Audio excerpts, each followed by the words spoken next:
Bismillahirrahmanirrahim. Assalamualaikum warahmatullahi ta'ala wabarakatuh. Pada hari ini, kami akan membentangkan tajuk nilai-nilai murni dalam organisasi. Nama diberi Izzatul Ifa binti Ahmad Hamid, nombor matrik 2015011. Saya Syaza Syazwina binti Ishak, nombor matrik 2015017. Nama diberi Nurul Izzati binti Muhammad Saharuddin, nombor matrik 2015022.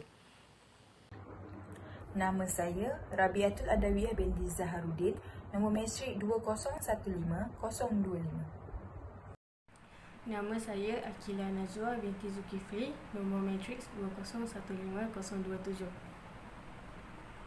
Nama saya Nur Syahira binti Nasruddin, nombor matrik 2015028. Bismillahirrahmanirrahim.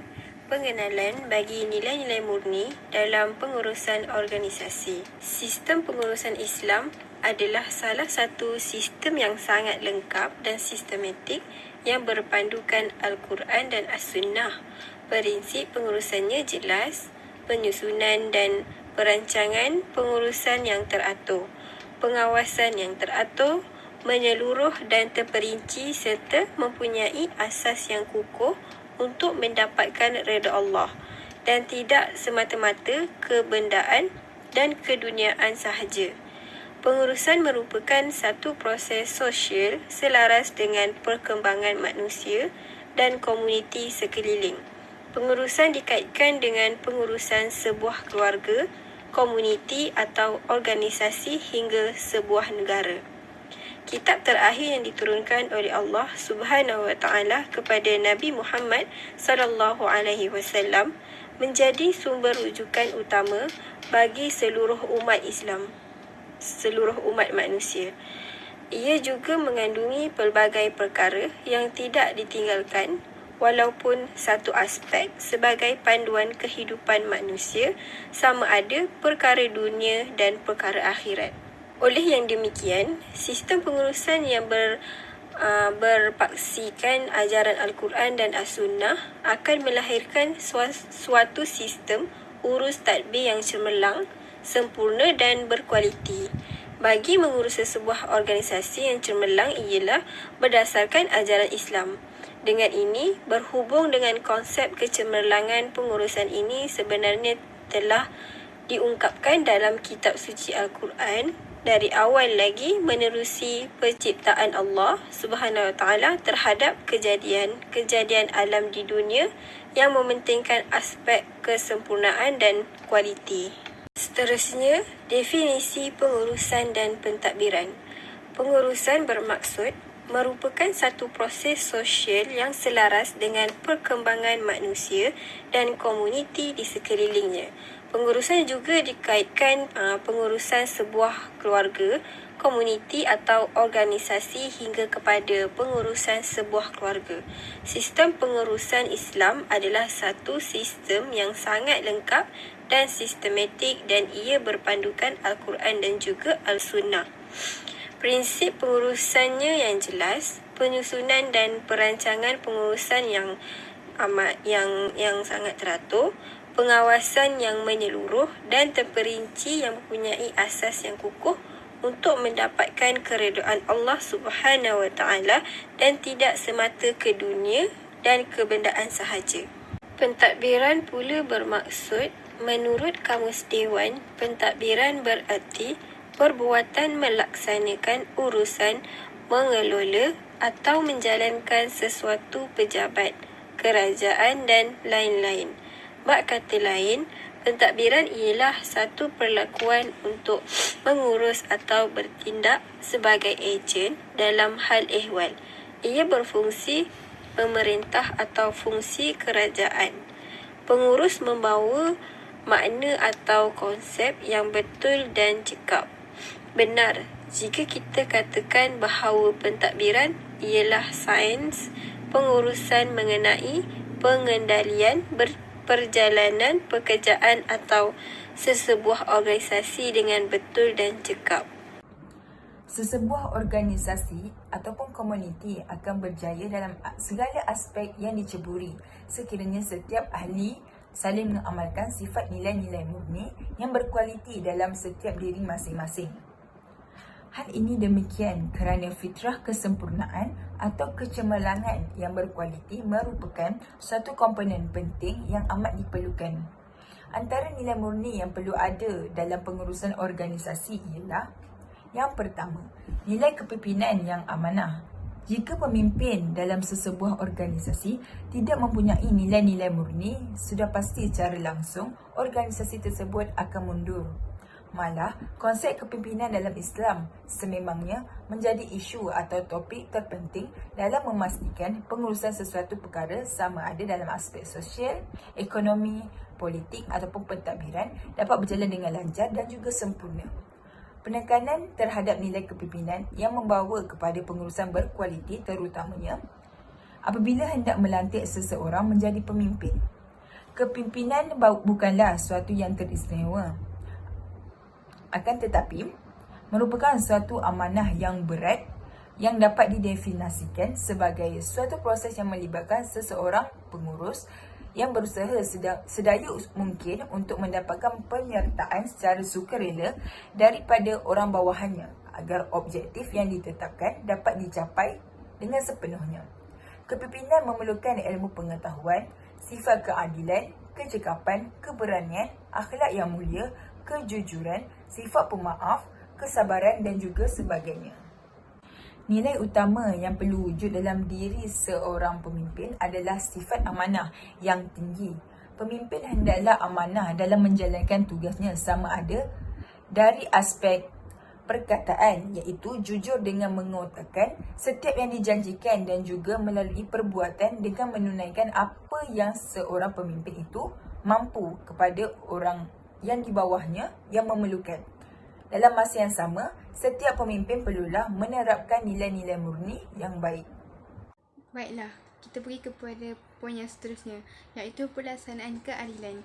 Kita sedia maklum bahawa setiap pemerintah atau pemimpin wajib untuk melaksanakan amanah yang telah dipertanggungjawabkan.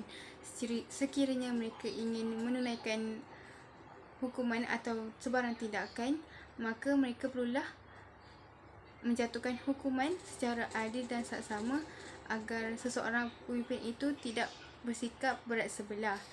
Ini merupakan prinsip utama dalam memastikan sesuatu sistem pengurusan organisasi dapat diselaraskan dengan sebaiknya.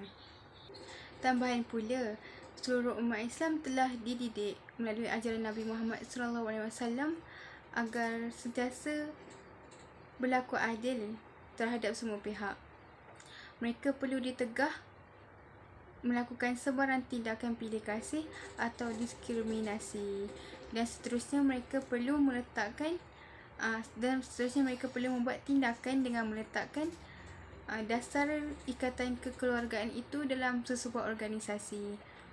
Di samping itu, pengagihan dan perbelanjaan sumber-sumber dalam sesebuah organisasi perlu diurus dengan baik, telus, berhemah dan tidak berlaku sebarang pembaziran serta penyalahgunaan kuasa.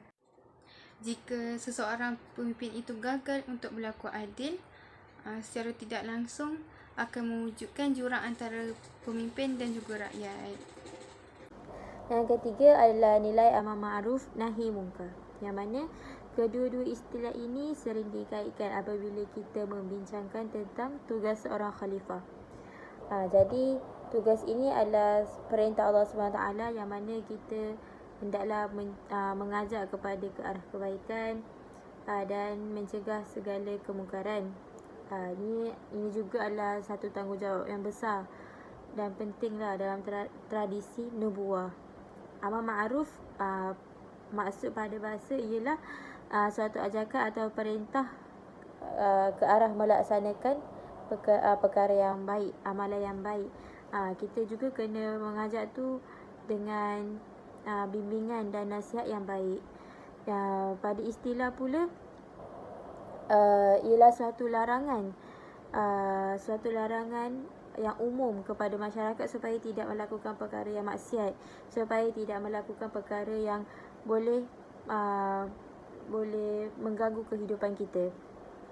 Jadi jelaslah bahawa di sini nilai amar ma'ruf nahi munkar ni penting dalam pengurusan supaya organisasi kehidupan kita tu berkualiti dan terbaik. Kalimah syura itu datang daripada perkataan al-istisyarah yang bermaksud berbincang atau kerja berpasukan untuk mencari penyelesaian terhadap sesuatu masalah dan memutuskannya apabila mengetahui jalan penyelesaiannya. Maksud syurah dari istilah adalah permesyuaratan yang diadakan oleh sekumpulan manusia dalam segala hal yang berkaitan dengan kepentingan dan kebajikan manusia itu sendiri berdasarkan kepada keimanan dan ketakwaan. Konsep syura diasaskan bagi mewujudkan perbincangan dua hala antara yang bijak pandai dan ahli agama dalam menyelesaikan sesuatu masalah. Dan konsep ini diamalkan sejak dahulu lagi, terutama pada zaman Rasulullah SAW dan disusuri oleh para khulafa ar-rasyidin dan para sahabat. Seperti yang kita tahu, syura merupakan satu tuntutan agama Islam dan pelaksanaannya bererti menyempurnakan lagi suruhan agama dan meninggalkannya bererti menjauhkan diri dari tasawuf Islam. Hal ini kerana memang tidak dapat dinafikan lagi kebaikan dan kelebihan yang diperolehi sebagaimana yang terjadi pada zaman Rasulullah SAW dan para sahabat. Oleh itu, Allah Subhanahu Wa Taala menuntut umat Islam agar mengimplementasikannya. Namun begitu, pelaksanaannya perlu dianggotai di kalangan mereka yang layak dan mereka inilah yang bertanggungjawab untuk merealisasikan peranan sebenar majlis tersebut. Kesimpulannya, konsep pengurusan organisasi yang berkualiti semestinya berlandaskan ajaran Islam dan berlandaskan syariat. Ianya juga berlandaskan Al-Quran dan As-Sunnah. Di dalam Al-Quran ada menyebut beberapa nilai murni yang perlu ada di dalam organisasi. Antaranya ialah keadilan dan amar ma'ruf nahi munkar. Seterusnya, konsep pengurusan tersebut berkaitan antara pencipta makhluknya dan hubungan antara sesama manusia dengan makhluk yang lain.